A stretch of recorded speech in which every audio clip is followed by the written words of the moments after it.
యూరోప్‌లో చాలా పవర్‌ఫుల్ దేశమైన ఫ్రాన్స్, పాలస్తీనాని ఈ మధ్య రికగ్నైజ్ చేసిన విషయం మనందరికీ తెలిసిందే.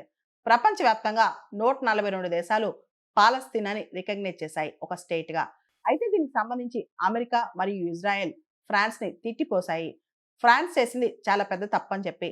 అక్టోబర్ 7, 2023న ఎవరైతే హమాస్ చేసిన దాడిలో విక్టిమ్స్ అయ్యారో వాళ్ళు మొఖం మీద పెద్ద పెట్టు వేసినట్టని చెప్పి కూడా Marco Rubio American secretary of state ఫ్రాన్స్‌ని అన్నారనమాట. అంతేకాదు Israel prime minister Benjamin Netanyahu కూడా ఫ్రాన్స్ పాలస్తీనాని దేశంగా గుర్తించడాన్ని ఖండించారు. ఇది టెర్రరిజంకి రివార్డ్ ఇవ్వటమే అని చెప్పి ఆయన వ్యాఖ్యానించారు. ఫ్రాన్స్‌లో త్వరలో ఎలక్షన్స్ రాబోతున్నాయి. ఇమ్మాన్యుయల్ మ్యాక్రన్ పాపులారిటీ పడిపోతుంది.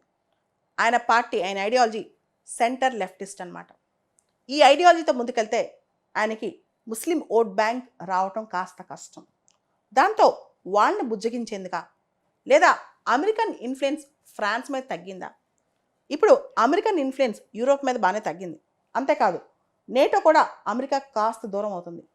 ఈ టైంలో యూరోప్లో ఫ్రాన్స్ ఈ ప్రకటన చేయడం అందరూ ఆలోచిస్తున్నారు. ప్రపంచవ్యాప్తంగా దాదాపు 140 దేశాలకు పైగా పాలస్తీనాని ఒక దేశంగా గుర్తిస్తున్నాయి. అయితే America, Canada, Japan, UK, France ఇంతవరకు గుర్తించలేదు. ఇప్పుడు ఫ్రాన్స్ వచ్చి నేను పాలస్తీనాని ఒక దేశంగా గుర్తిస్తున్నానని చెప్పడం విశేషం అని చెప్పుకోవచ్చు. ఇక్కడ పాలస్తీనాకు సంబంధించి ఒకవేళ ఇమ్మాన్యుయల్ మ్యాక్రన్ అంతర్జాతీయ సంబంధాల్లో కొత్త వరవడి తీసుకురాబోతున్నారు. ఆయన సౌదీ అరేబియా లాంటి కంట్రీస్ని పర్సువేట్ చేసి మీరు కనుక ఇజ్రాయెల్ని ఒక స్టేట్గా గుర్తిస్తే మేము పాలస్తీనాన్ని కూడా గుర్తిస్తున్నాం కాబట్టి మీరు కూడా గుర్తించాలని చెప్పదలుచుకున్నారా? ఇవన్నీ పక్కన పెడితే కాస్త మిడిల్ ఈస్ట్ కూడా ప్రాక్టికల్గానే ఆలోచిస్తుంది. ఇన్ఫ్యాక్ట్ మనం చూస్తే I2U2 ఇండియా, ఇజ్రాయెల్, యుఎస్ఏ, యుఏఈలో యుఏఈ, ఇజ్రాయెల్ ఇక్కడ పార్ట్నర్ అవుతున్నాయి I2U2లో. అంటే యుఏఈ అనే ఒక ముస్లిం కంట్రీ ఇజ్రాయెల్ గుర్తించినట్టే కదా.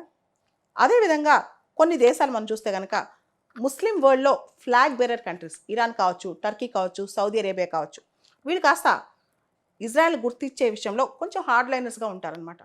అయితే ప్రాక్టికల్ సెన్స్లోకి వచ్చేసరికి అందరూ ఇప్పుడు అగ్రీ చేశారు ఇజ్రాయెల్ అనేది ఒక రికానబుల్ పవర్ అని.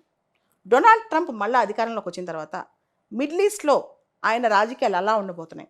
ఇంకా ఆయన మిడిల్ ఈస్ట్ మీద పూర్తిగా దృష్టి పట్ల ఇంకా టారిఫ్స్ వార్లోనే ఉన్నారు. మిడిల్ ఈస్ట్లో ఆయన ఏం చేయబోతున్నారు?